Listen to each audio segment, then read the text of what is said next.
तरफ लोग कैंसर जैसी भयानक बीमारी से पीड़ित हैं, तो वहीं कुछ मरीज कैंसर का इलाज न वहन कर पाने की वजह से दम तोड़ देते हैं। लेकिन रूस सभी कैंसर पीड़ितों के लिए आशा की किरण लेकर सामने आया है। दरअसल रूस ने कैंसर को खत्म करने के लिए एक प्रभावशाली वैक्सीन विकसित करने का ऐलान किया है। रूस के स्वास्थ्य मंत्रालय के रेडियोलॉजी मेडिकल रिसर्च सेंटर के डायरेक्टर आंद्रे काप्रिन के मुताबिक रूस की इस कैंसर वैक्सीन को अलग अलग तरह के मरीजों के लिए अलग अलग बनाया जाएगा। बता दें कि इसी खासियत की वजह से इस वैक्सीन की कीमत करीब 2.5 लाख रुपए होगी। काप्रिन ने बताया कि प्री क्लिनिकल ट्रायल में वैक्सीन प्रभावी साबित हुई है। इससे ट्यूमर का विकास धीमा होने के साथ उस पर 80% तक कमी देखी गई है।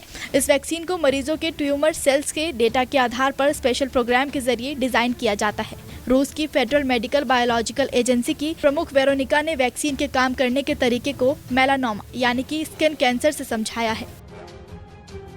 सबसे पहले कैंसर के रोगी में से कैंसर सेल्स का सैंपल लिया जाता है। इसके बाद वैज्ञानिक इस ट्यूमर के जीन को स्कैनिंग करते हैं। इसके जरिए कैंसर सेल्स में बने प्रोटीन की पहचान की जाती है। प्रोटीन के पहचान के बाद पर्सनलाइज्ड mRNA वैक्सीन बनाई जाती है। मरीज को लगने वाली कैंसर वैक्सीन शरीर को टी सेल्स बनाने का आदेश देती है कि टी सेल्स ट्यूमर पर हमला कर कैंसर को खत्म कर देती है। इसके बाद इंसानी शरीर ट्यूमर सेल को पहचानने लगता है, जिससे कैंसर दोबारा नहीं लौटता। अमेरिकी राज्य फ्लोरिडा के कैंसर एक्सपर्ट एलियास सियोर के मुताबिक इस तकनीक से बन रही वैक्सीन ने ब्रेन कैंसर के लिए 48 घंटों से भी कम वक्त में असर दिखा दिया था। रूस का कहना है कि 2025 से वैक्सीन नागरिकों को लगानी शुरू हो जाएगी। रूसी स्वास्थ्य मंत्रालय के national medical research radiological centre की वेबसाइट के मुताबिक रूस कैंसर से लड़ने के लिए 2 तरह की खोज में जुटा हुआ है।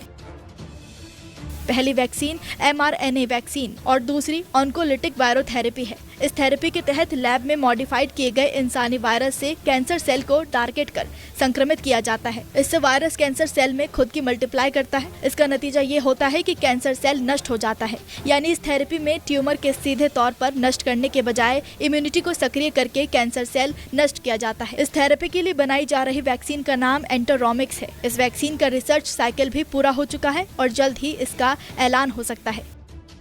हालांकि भारत और बाकी देशों में ये वैक्सीन कब आएगी, इसकी अभी कोई जानकारी सामने नहीं आई है।